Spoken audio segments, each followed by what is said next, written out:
Initiatives are in place across the country. The Louisiana State Bar Association, drawing on the Hawaii model, held forums in 10 cities and a statewide conference. Results include legislation for jury reform and ADR. Bars in Nebraska, Detroit, L.A., Philadelphia, and Cleveland have initiatives underway. Justice reform at the most basic level occurs in the neighborhoods and in small communities. And that's why I think the local bar associations have to get involved in this, because they can make very specific reforms and they can make them quickly. And that's what people want to see. I hope that state and local bar leaders will join us in New Orleans on November 14th and 16th. It's going to be a stimulating, productive meeting. The Volunteer Protection Act, signed into law by President Clinton on June 18th, is designed to promote volunteerism by limiting the liability of volunteers. And whenever we speak of volunteers, I'm reminded of the kamikaze pilot who flew 18 missions. He was involved but not committed. If you're looking for greater commitment, remember that according to this new act, the limitation of liability is extended to volunteers of nonprofit organizations and government entities. Copies of the act and an analysis by the ABA are available on the handout table in the back of the room. Bar associations in the upper Midwest have been busy this spring and summer responding to major floods. Floor reporter Victoria Roberts talks with Minnesota Bar President Cheryl Ramstad-Voss about her bar's efforts. Victoria? Relentless flooding in Minnesota and North Dakota not only devastated families and homes, but the legal infrastructure was wrecked as well. Cheryl, would you tell us what the problem was and the bar's response? Well, Victoria, on April 18th, the Red River Valley crested over 20 feet above flood level, literally wiping out homes and businesses, including law firms throughout the Red River Valley. One day later, on April 19th, fire ravaged through downtown Grand Forks, destroying 12 buildings, which housed most of the major law firms in that city. In total, 21 law firms were destroyed, which was basically the legal infrastructure of the Red River Valley. Minnesota State Bar Association called together a disaster relief task force, which raised $135,000, which was distributed to the affected law firms. In addition, we collected donations of furniture, books, computer equipment, everything from pens and pencils to legal pads, and delivered 4 semi-trailer loads full of equipment and furniture to the affected law firms, which were then able to set up in trailers and makeshift facilities in order to deliver legal services to the residents. In addition, we sponsored 3 seminars free of charge for the lawyers in the Red River Valley to deal with such topics as consumer fraud, insurance issues, reconstructing destroyed financial records, and about 350 lawyers attended those seminars. Cheryl, do you consider the program successful, and is there more to be done? Victoria, I've never been prouder to be a lawyer or a member of the legal community than to see the response from the lawyers throughout the state.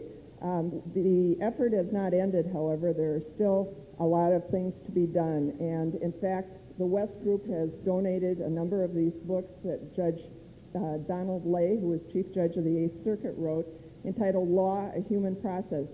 And they've made them available to all of you today for $15, a check made payable to the Minnesota State Bar Foundation. All of the members here today can help us in our continuing effort to aid those victims. Cheryl, thank you. Back to the anchor deck. Bar associations that screen judicial candidates should closely watch a court case in Pennsylvania challenging the confidentiality of the Judicial Evaluation Commission created by the Pennsylvania Bar Association.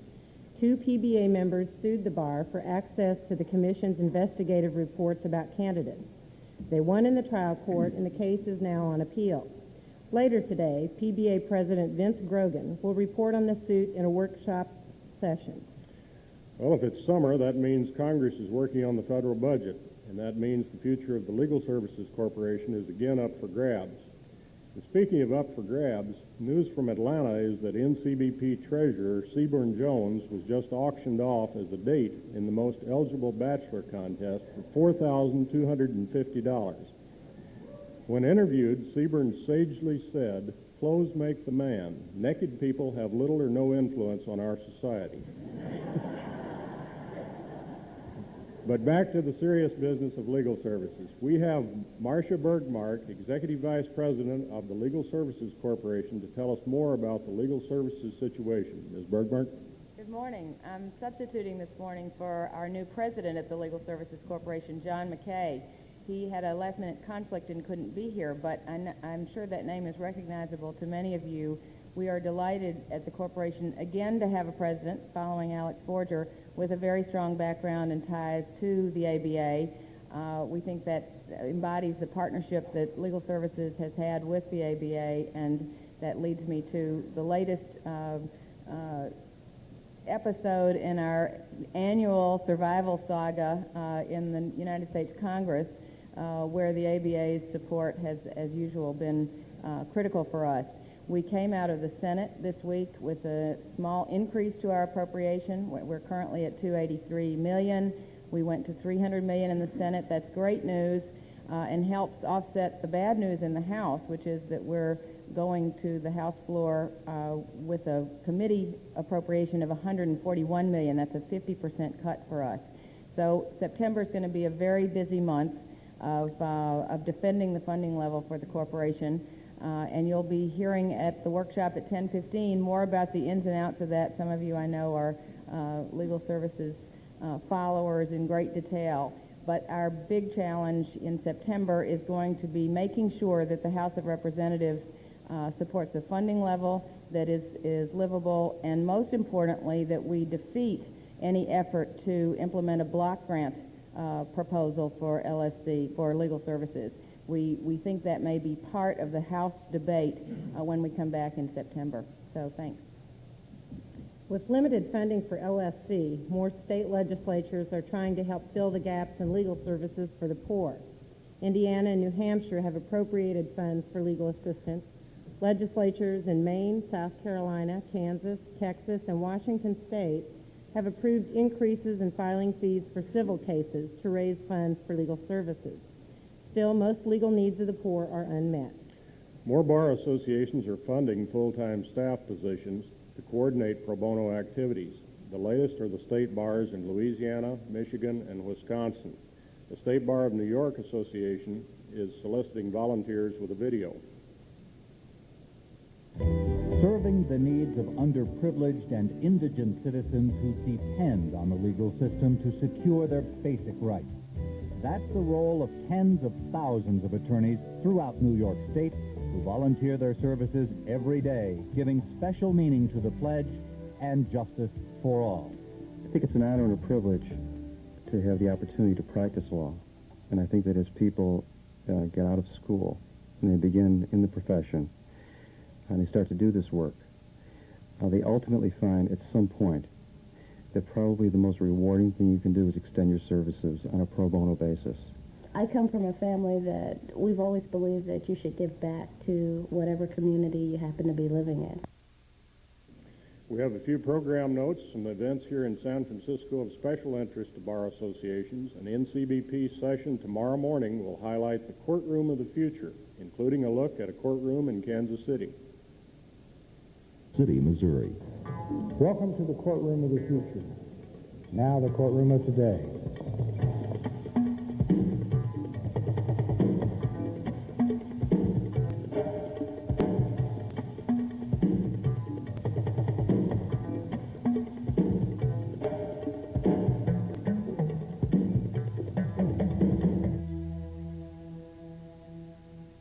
This courtroom was built back in the 30s when Kansas City was better known for steaks than technology. When we started talking about installing the courtroom of the future, we were prepared to have someone tell us that it couldn't be done here unless we had the same amount of money it took to launch the first space shuttle. Our answer to this problem was to create an incredible collaboration between the public and private sector, the bench, and the bar. Of course, one alternative is, instead of putting old judges in new courtrooms, to put new judges in old courtrooms. The ABA Commission on Women has a full slate of meetings this weekend, including a session entitled Pathways to Leadership in the American Bar Association. It's tomorrow from 2 to 4 at the Grand Hyatt. All wannabes are invited. And the ABA Commission on Advertising is sponsoring a program entitled From Yellow Pages to Home Pages. You know, I know that Yellow Pages are effective. I saw an ad in the Yellow Pages for karate, and after 4 lessons, I could break a 2-inch board with my cast. That'll be on Sunday from 10 to noon at the Grand Hyatt. Part of the discussion will be on problems of multi-state compliance with a technology that has no geographic boundaries. Well, that's all the news that fits. I told you at the mid-year meeting that Charlie Thompson would sing "I Left My Heart in San Francisco" when he came to this meeting. I need to report to you that he did that last night at the Carnelian Room, and he now has a contract with Columbia Records. He only has to buy 1 CD per month. Our next newscast will come to you from the mid-year meeting in Nashville, Tennessee. And don't forget, as you go down life's highway, if everything is coming your way, you're probably in the wrong lane. Well, that's all the news that fits. Our next newscast, as she said, will come from Nashville. But remember the words of J. Paul Getty as you leave here. Rise early, work late, strike oil. Wishing you success. We'll see you in Nashville. No matter where I go, people want to talk to me. They say, could you tell me more about Nashville, Tennessee?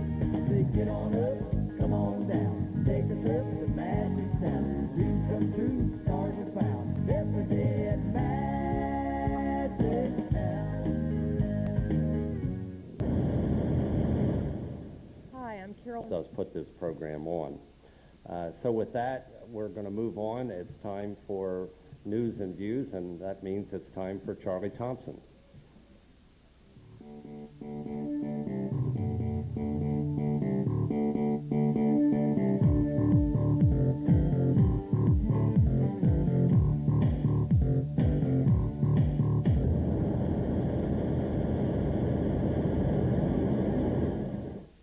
Well, good morning.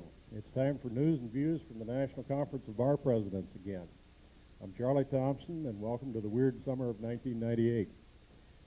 As this is probably, at least the way I plan it, the last time I'll be doing this, we decided we'd change the format just a little bit. And we kind of wanted to do an Oprah format, but I didn't quite fit the mold, and besides, I like to shoot the bull. Donahue didn't seem to like lawyers, and so we're going to go with Jerry Springer format. So today's show is Transvestite Bar Associations Committing Legal Services While Engaging in IOLTA. Just because I'm from a state that borders Montana doesn't mean I'm one of the kooks that think the world's going to end at the millennium. I think it's going to end before that. As an example, this morning there was a truckload of Viagra hijacked. They're looking for a gang of hardened criminals.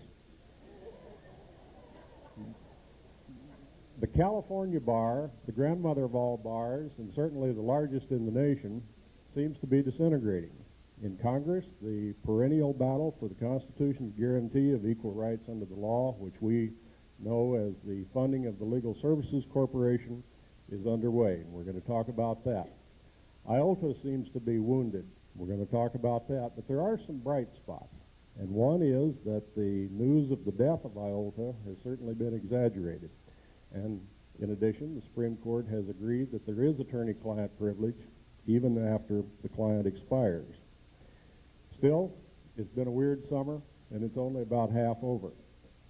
Our lead story, California Bar. In October, this last October, Governor Wilson from California vetoed the funding of the California Bar.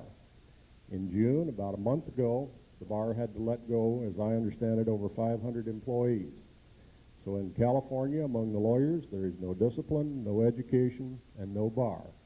To set the stage, we have a little report from the California Public Education Television, I think. Thank you for calling the State Bar Attorney Complaint Hotline. To continue. Up until a few weeks ago, if you had a problem with a lawyer, complaining to the California State Bar was just a phone call away. We're sorry that we cannot take your call. Because of a lack of funding, the hotline has been closed. Not anymore. The institution in charge of disciplining attorneys is having a funding crisis and has stopped taking complaints from the public. Last year, however, the 1998 fee bill was vetoed, and as a result, the bar is unable to collect the full amount of fees to operate our attorney discipline program. In addition to shutting down its complaint line, 500 staff workers have been given pink slips. The layoff becoming effective June 26th, unless there is a last-minute solution. We have made every effort to keep the consumer hotline up and running as long as possible, but no longer have funds to provide this public service. The State Bar receives no tax revenue. Its funds come from mandatory dues from all California lawyers. But to collect those dues every year, the State Bar has to win approval from the state legislature and the governor. Mr. Speaker. Last October, Governor Wilson pulled the plug, vetoing the dues renewal bill and criticizing the bar of losing sight of its mission and becoming too political. In the meantime, the bar can't collect enough funds to operate, so the clock is ticking. And the 71-year-old institution is running out of cash. Joining us now is Mark Edelman, the president of the California Bar. Mark, what the heck is going on out there? Well, Charlie, as you can see, the future of the state bar and the attorney discipline system in California is in doubt. As the backlog of attorney discipline cases mount, the legislature stands in hopeless deadlock in reaching a resolution. A two-thirds vote is needed in the legislature in order to secure emergency funding. It has not been forthcoming. The State Bar of California is the largest legal regulatory agency in the world with over 160,000 attorney members. With virtually no income from dues, almost 500 employees were laid off. Since the governor's veto last October, there was a silence from the governor's office that lasted almost 7 months. A few weeks prior to the employee layoffs, the governor came out with a proposal that would turn the State Bar of California into an executive branch agency, would provide grossly inadequate funding, eliminate legal service programs, including IOLTA, State Bar sections, and committees. The Democrats immediately rejected his proposal. Republicans, knowing that their support is necessary for emergency legislation, have dug their heels in. Recently, the State Bar, prior to the employee layoffs, asked the Supreme Court to step in. The Supreme Court quickly responded that this was something that needed to be worked out in the legislature and offered their assistance to offer the Chief Justice to mediate the resolution with the legislature. Only the State Bar of California accepted the Supreme Court's offer to have the Chief Justice mediate. With the legislative session ending August 31st and a new election of a new governor in November, stay tuned. Mark, your critics, at least in the New York Times, say three-quarters of the California lawyers aren't paying dues anyway. What about that? Well, the statutes that were in existence prior to the veto permitted $77 to be the State Bar to collect $77 from its members, only 27 of which was earmarked for the discipline system. That's mandated for all members. We asked the remaining members to pay on top of that an additional $381. 25% of our members paid voluntarily that $381. And when you look at our membership of being almost 40% solo and small firm members, I think that was noteworthy. I'll bet we have a question from the audience. I know who it is. Stand up. Tell them your name, where you're from, and what's your question. My name is Richard Pena, and I'm from Texas, and I've got a question for Mark. Mark, we all know that California often sets the trends for throughout the country. My question is, have you learned anything from your crisis experience, and what advice can you give us, mandatory bars, as to how to proceed so the same thing doesn't happen to us? Mark? Thank you, Richard. Well, firstly, to be keenly aware of the political climate in your state. I know that sounds like an understatement, but to know what the legislature's mood is of the day is important. I also think and would urge everyone to develop relationships with your governor and with your legislature and highly stress the import of the consumer protection functions and the public service functions that your bar performs for the members in your state. Mark, thanks for joining us this morning, and I got a difficult situation. I know you folks in California will take care of it in the way that good lawyers always do, and thank you for joining us. I'm also pleased this morning, very pleased, that we're able to welcome John McKay, who's the president of the Legal Services Corporation. The budget is now being debated in Congress, and as usual, the level of the funding for LSC is a contentious matter. John, tell us this morning how it's going. Well, Charlie, while we meet here in Toronto The legislation and appropriations for the Legal Services Corporation literally is on the floor of the House of Representatives in Washington, D.C.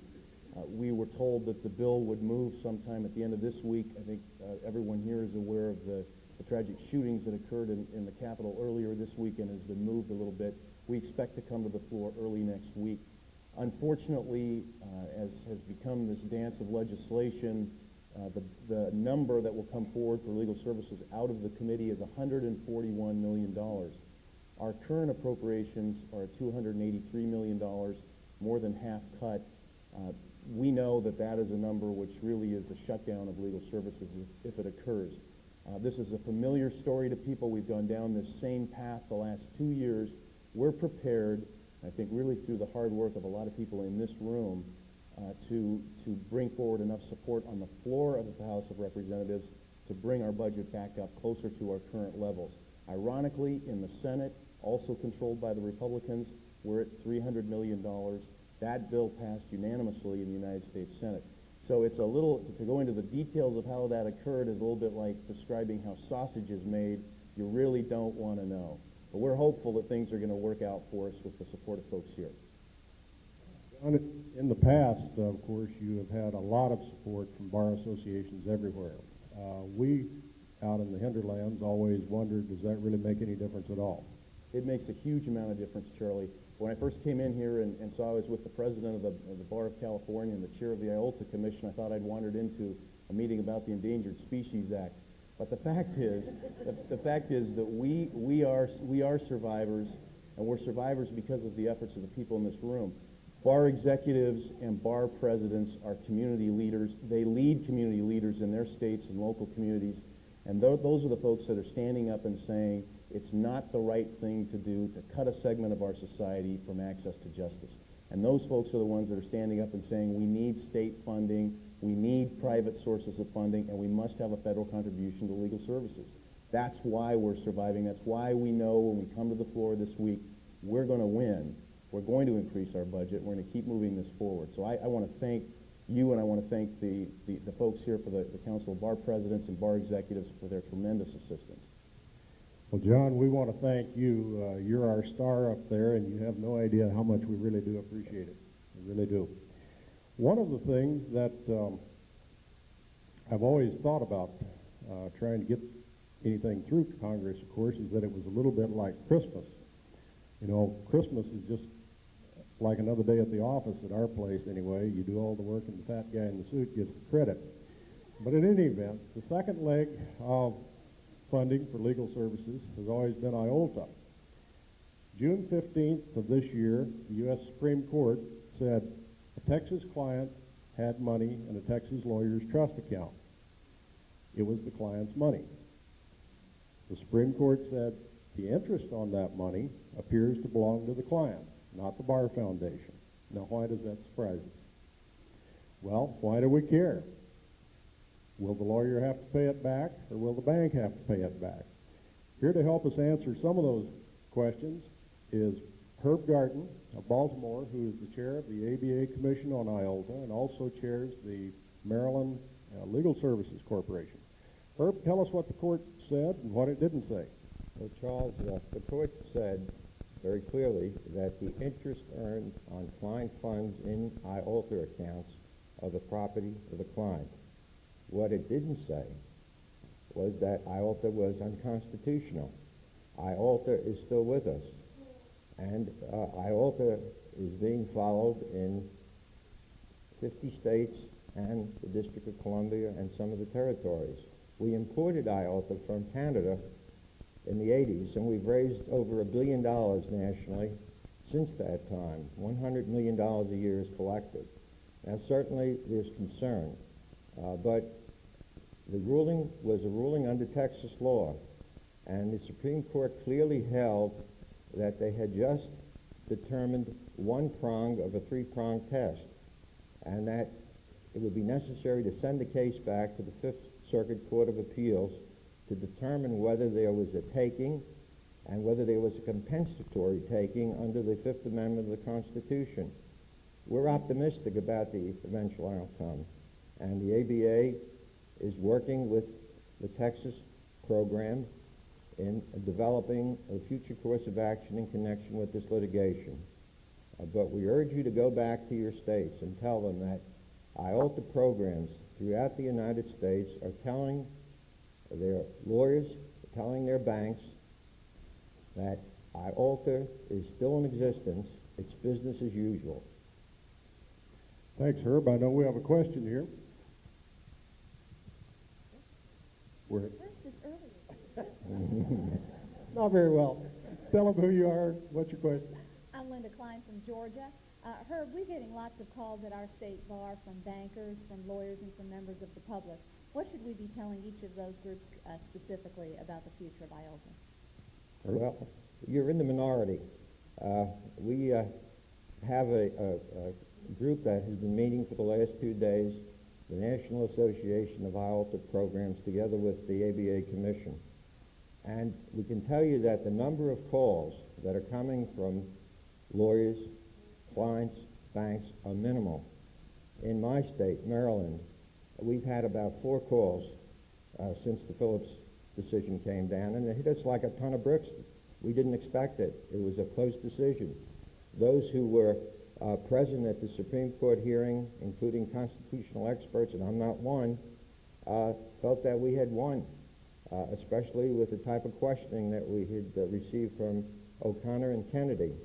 But we don't see this as a problem. But however, in Maryland and other states, we've developed a series of questions and answers. In Maryland, we have an opinion from the Attorney General, and we have sent that out to interested parties.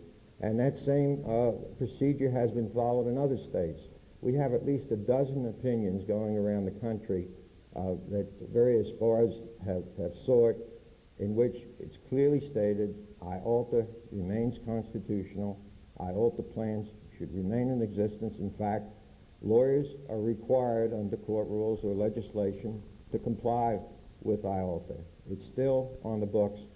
We hope that we won't be the endangered species. We're still alive. We think we'll be around for quite a while.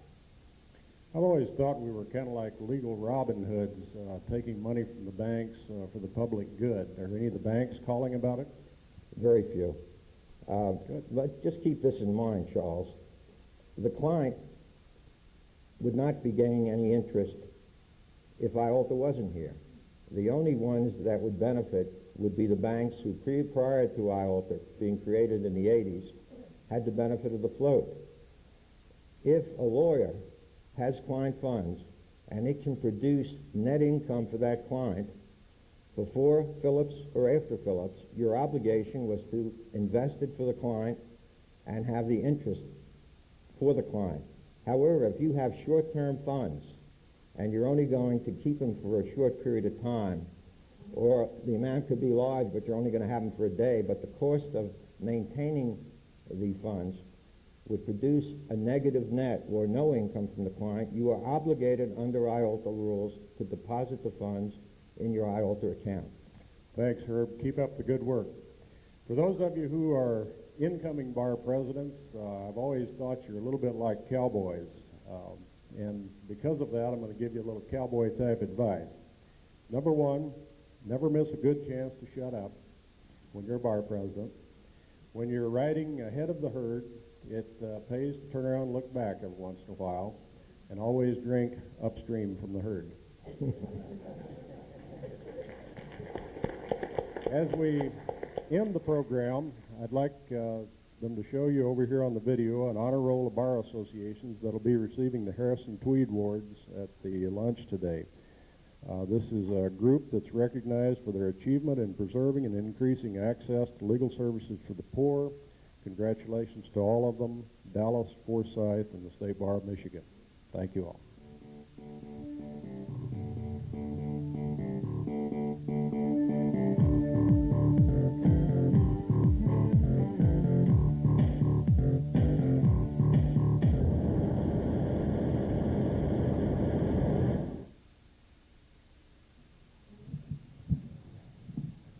The team of Charlie Thompson, Dave Houghton, and Dave Anderson from the Illinois State Bar Association has produced News and Views for us for a good number of years.